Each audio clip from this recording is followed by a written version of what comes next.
Oke, kita mulai kembali pada kegiatan ketiga minggu pertama ini. Ibu ingin menjelaskan tentang hakikat folklore. Sebelumnya sudah Ibu kenalkan kepada Ananda apa itu mata kuliah folklore, apa tindakan yang akan kita lakukan pada minggu-minggu berikutnya. Kemudian juga Ibu sudah beri motivasi awal, bagaimana Ananda bersikap, kemudian penanaman core value, dan banyak hal lain yang sudah Ibu berikan di video 1 dan 2. Pada video 3 ini Ibu ingin menjelaskan sedikit. Kenapa sedikit? Karena minggu depan akan Ibu jelaskan dengan rinci. Minggu ini Ibu ingin Ananda paham apa itu folklore. Jadi tidak sekedar mendengar namanya saja, oh folklore, tapi tambah paham apa itu folklore. Jadi Ibu akan jelaskan sedikit saja pemahaman tentang folklore. Oke, ketika mendengar kata folklore, apa yang Ananda pikirkan? Apakah kata-kata berikut?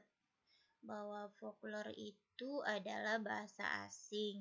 Karena kalau bahasa Indonesia rasanya kami tidak pernah dengar, Bu. Kemudian dia terdiri dari dua kata, folk dan lore. Kalau itu yang ada di pemikiran Ananda, sudah hebat, itu benar. Bahwa folklore itu merupakan bahasa Inggris yang terdiri dari dua kata, folk dan lore. Apa maknanya? Kita pahami satu persatu ya. Karena dia bukan bahasa Indonesia, jadi folklore ini adalah ilmu yang berkembang dari luar negeri yang kemudian juga diadaptasi kepada penelitian di Indonesia. Jadi karena dari bahasa Inggris, folk kalau Ananda cari di kamus itu aslinya komunitas atau sekelompok masyarakat. Sedangkan lore itu adalah tradisi. Menurut Alan Dandes, jadi Alan Dandes ini adalah seorang ahli folklore dunia yang merumuskan tentang pengertian folklore itu sendiri. Folk itu adalah sekelompok orang yang memiliki ciri-ciri yang sama, baik fisik, sosial, dan kebudayaan sehingga dapat dibedakan dari kelompok yang lain. Nah, ciri pengenal itu bisa warna rambut, umpamanya sekelompok orang gimbal itu dia pasti punya juga kebudayaan tersendiri, tradisi sendiri, atau orang Papua yang masih pakai koteka itu tentu nggak sama kebudayaannya dengan yang kita pahami sehari-hari di lingkungan kita. Jadi sekelompok orang yang punya ciri pembeda itu disebut dengan folk. Karena dia punya ciri pembeda, mereka itu kemudian membuat sebuah tradisi.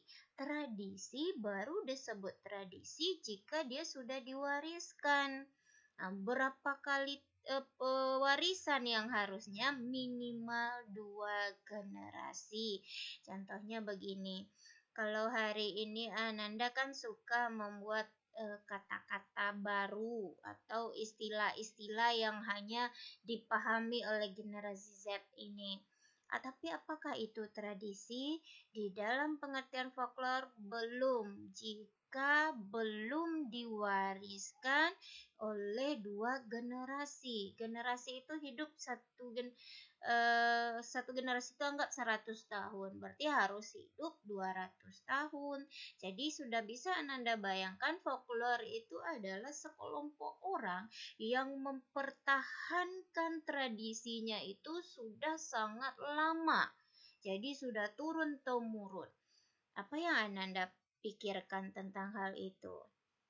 Ibu contohkan satu, di rumah Ananda atau di kelompok atau di komunitas Ananda, pernah Ananda mendengar, jangan duduk di depan pintu, nanti terlambat dapat jodoh. Sudah menjadi tradisikah itu atau hanya sekedar peringatan biasa saja? Caranya bagaimana kita tahu, Bu? Coba tanya. Ibu Ananda kenal nggak dengan yang turun ke Ananda hari ini tentang duduk depan pintu? Nah, tanya ke neneknya dapat dari mana? Pasti dari orang sebelumnya, sehingga itu sudah turun bergenerasi-generasi. Jadi, orang yang punya kesamaan tadi baik secara fisik, sosial, dan kebudayaan itu kemudian membentuk sebuah tradisi yang diturunkan secara turun-temurun. Oke, Ibu kasih cara memahami folklore menurut Alan Dandas ini ya. Pertama, apa yang harus menjadi kata kunci? Yaitu sekelompok orang yang memiliki tradisi yang sama. Jadi ada kelompok orang, ada tradisi. Kemudian sudah diwariskan minimal 2 generasi. Nah, itu saja Ananda ingat.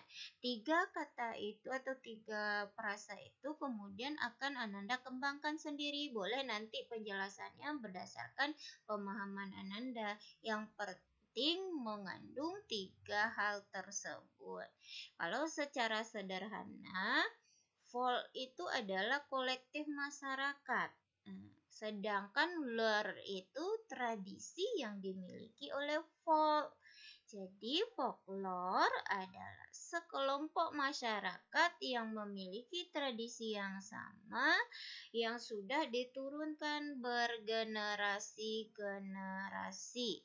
Gampang ya mengingatnya, sekali lagi Ibu beri pengertiannya. Folklore menurut Alan Dandes, seorang ahli folklore dunia, mengatakan bahwa folk itu adalah sekelompok orang yang memiliki ciri pengenal yang sama, baik secara fisik, ataupun sosial, ataupun kebudayaan, yang kemudian memiliki tradisi yang sudah diwariskan minimal 2 generasi, sehingga Ananda sudah bisa bayangkan kalau folklore itu pasti sesuatu yang sudah diwariskan turun-temurun. Kalau belum, dia tidak folklore. Nah, untuk gampangnya, folk itu adalah sekelompok masyarakat, lore itu adalah tradisi yang dimiliki oleh masyarakat tersebut. Oke, kita akan memahami pendapat dari ahli lain, Dananjaya. Dananjaya ini adalah ahli folklore dari Indonesia yang mengatakan bahwa folklore itu adalah sebagai kebudayaan suatu kolektif yang tersebar dan diwariskan turun-temurun di antara kolektif macam apa saja secara tradisional dalam versi yang berbeda, baik dalam bentuk lisan maupun contoh yang disertai dengan garak isyarat atau alat pembantu pengingat. Nah, ini agak lebih detail. Kalau Dananjaya memberi pengertian folklore itu detail, bahwa katanya kebudayaan yang kolektif yang tersebar dan diwariskan menurun itu kemudian baik secara tradisional maupun versi yang berbeda dalam bentuk lisan ataupun dalam bentuk gerak isyarat atau alat pembantu pengingat.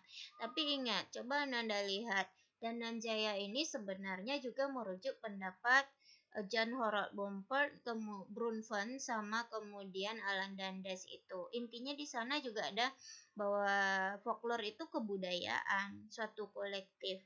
Nah, yang diwariskan secara turun-temurun. Nah, 3 kata itu juga nampak dalam pemahaman atau pengertian folklore yang disampaikan oleh Dananjaya. Oke, kita juga akan memahami pengertian folklore menurut beberapa ahli lain. Tadi Ibu sudah menyebut John Harold Brunfen ya.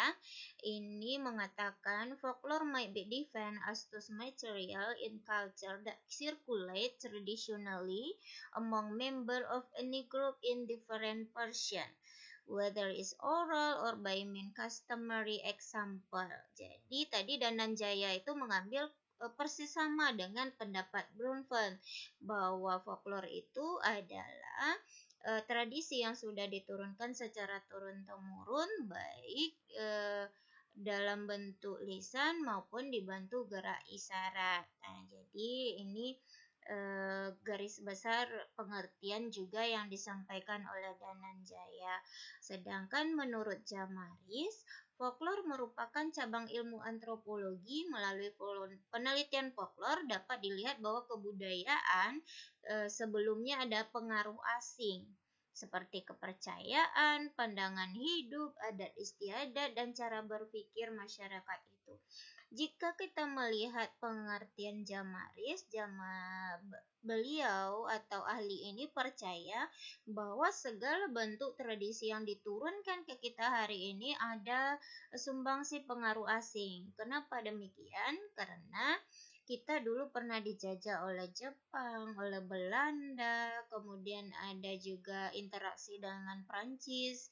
Nah, ini meninggalkan jejak-jejak kebudayaan. Contohnya, jika Anda ke kampung-kampung hari ini, ajaran agama Hindu itu kadang juga meninggalkan sedikit tradisi. Contohnya membakar kemenyan. Nah, itu kan sebenarnya tradisi Hindu-Buddha, tapi sudah diakulturasi. Orang Islam kalau berdoa itu juga membakar menyan. Maksudnya agar arwah-arwah leluhur kita itu sampai doanya. Nah, ini kan sedikit ada pengaruh asing di dalam folklore tersebut. Sedangkan menurut Muhammad Haji Saleh, dia menggunakan sepenuhnya pandangan Dananjaya sebagai pendekatan dalam sastra Nusantara. Kajian folklore itu nanti akan membantu kajian kesusastraan Indonesia. Jadi folklore itu sebenarnya sastra yang paling awal karena dia masih bersifat lisan.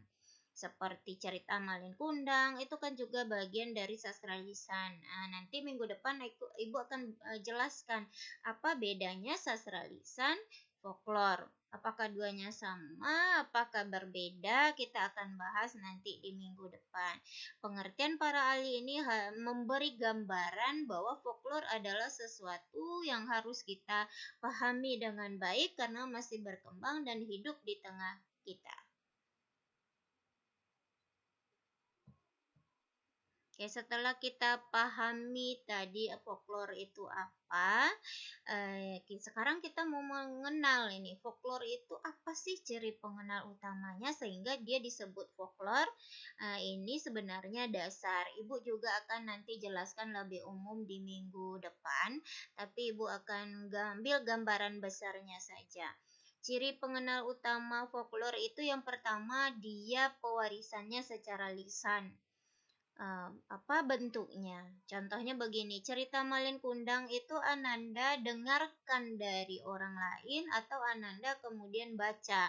Kalau generasi Z kemungkinan dia sudah dalam bentuk tulisan, tapi dulunya kan belum mengenal sastra tulis. Jadi semua cerita-cerita yang berkembang di masyarakat itu kemudian adalah dalam bentuk lisan. Kita dengarkan dari kakek kita ke ayah kita ke kita, kemudian nanti kita ke anak-anak kita. Begitu bentuk penyebarannya, dia secara lisan. Kemudian ciri pengenalnya itu ada. Ada itu apa maksudnya?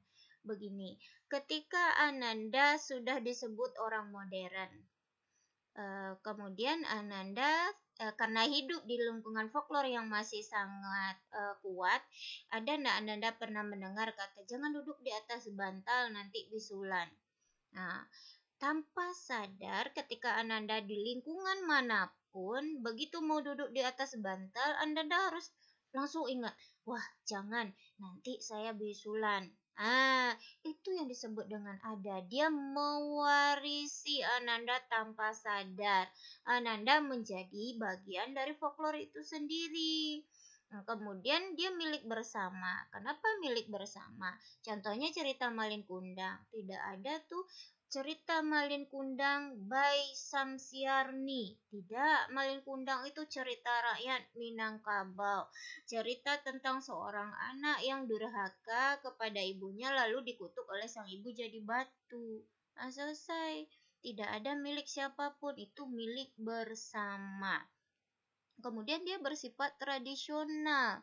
Contohnya, Malin Kundang itu biasanya kan punya format cerita yang masih sama dari awal sampai hari ini. Karena sekarang sudah pakai gadget, apakah cerita dalam Malin Kundang itu kemudian berubah? Dia tidak lagi naik kapal tapi naik pesawat terbang, tidak. Itu yang disebut tradisional. Dia disebarkan walaupun dalam generasi apapun, pewarisannya tetap sama. Dia bersifat tradisional. Kemudian dia bersifat pralogis. Tadi contohnya duduk di atas bantal. Ibu kan sudah jelaskan. Sebagai orang modern, kita kan sering begini. Iya enggak ya? Masa iya duduk di bantal bisulan? Tapi berani nggak Ananda menentangnya? Enggak juga. Padahal Ananda juga tahu bahwa itu tidak ada hubungannya. Nah, itu yang paralogis itu dia tidak sesuai dengan logika umum, hanya sesuai dengan logika masyarakat yang mempercayainya. Nah, itu hebatnya folklore ya. Kemudian folklore itu memiliki kegunaan. Apa saja kegunaannya? Contohnya cerita Malin Kundang. Apa kegunaannya? Waktu kita kecil, waktu kelas SD mungkin atau SMP masih percaya itu. Jangan durhaka nanti dikutuk jadi batu. Nah, kita punya ketakutan bahwa kalau kita melakukan tindakan seperti Malin Kundang, sehingga nanti kita bisa saja dikutuk jadi batu. Ini kegunaannya untuk unsur pendidikan. Untuk apa lagi? Contohnya duduk di atas bantal tadi. Ya, bantal itu dalam umumnya di Indonesia digunakan untuk tidur, ya tidak etis atau tidak logis kita duduk. Mendudukkan sesuatu yang digunakan untuk kepala bagi orang lain tidak sopan. Bukan di Jepang, eh, orang duduknya emang di atas bantal, Bu. Ini beda. Orang Jepang itu juga punya folklore sendiri, tidak bisa disamakan dengan kita. Nah, jadi ingat kembali ke pengertiannya. Folklore itu adalah kepercayaan sekelompok masyarakat yang memiliki ciri-ciri yang sama, yang memiliki kebudayaan yang diwariskan secara turun-temurun. Gampang ya. Ya, kita lanjut anonim. Tadi sebenarnya anonim tuh ada kaitannya dengan milik bersama. Anonim itu maksudnya tidak ada pemiliknya. Sehingga tidak ada pemiliknya, dia menjadi milik bersama. Kemudian dia polos dan lugu. Apa pula itu? Polos dan lugu itu dalam artian akibat. Sebab akibat dalam folklore yang disampaikan ke kita itu sering sangat polos dan lugu. Contohnya, duduk di atas bantal nanti akan bisulan. Kan dia sangat inosen ya, tapi akibatnya itu membuat kita takut. Kemudian dia juga berumus dan berpola. Berumus dan berpola itu sama dengan bersifat tradisional tadi. Bahwa kalau kita mendengar cerita yang sama, dia biasanya rumusnya akan sama. Contoh teka-teki. Di teka-teki itu nanti pertanyaannya dulu baru ada jawaban. Jawabannya itu bisa logis dan bisa paralogis. Jadi ada 9 ciri pengenal utama folklore. Coba Ananda bikin catatan singkat di kolom komentar tentang bagaimana mengingat 9 ciri pengenal utama folklore ini. Apakah Ananda mau membuatnya dalam satu kata yang gampang diingat? Umpamanya lisan, ada, milik bersama, umpamanya jadi lambe, B, pra, M, A, P, B. Terserah. Cari sekreatif mungkin bagaimana Ananda minggu depan ketika ibu tanya bisa ingat ciri pengenal utama folklore yang 9 ini. Silahkan berpikir bagaimana Ananda akan mengingat yang 9 ini. Bikinkan sekreatif mungkin di kolom komentar. Ibu akan cek satu persatu. Oke, itu saja materi untuk minggu pertama, karena minggu pertama ini masih minggu pengenalan dan waktu kita itu hanya 2 SKS, jadi silakan Ananda nanti kerjakan atau streaming YouTube Ibu ini di luar jam pelajaran juga boleh. Tapi pada intinya Ananda harus kembali mengulang-ulang, mengingat kembali apa yang sudah Ibu jelaskan. Selamat menikmati minggu pertama. nikmati saja dulu, jangan pikirkan, wah minggu pertama saja sudah banyak tugas. Nanti jalani, nikmati, berproses, dan insya Allah hasilnya akan baik. Minggu depan kita akan membahas tentang folklore dan sastra lisan. Nah, silakan lihat panduannya di RPS yang sudah ada di e-learning. Sampai bertemu di minggu depan. Ibu sudah dengan Waalaikumsalam warahmatullahi wabarakatuh.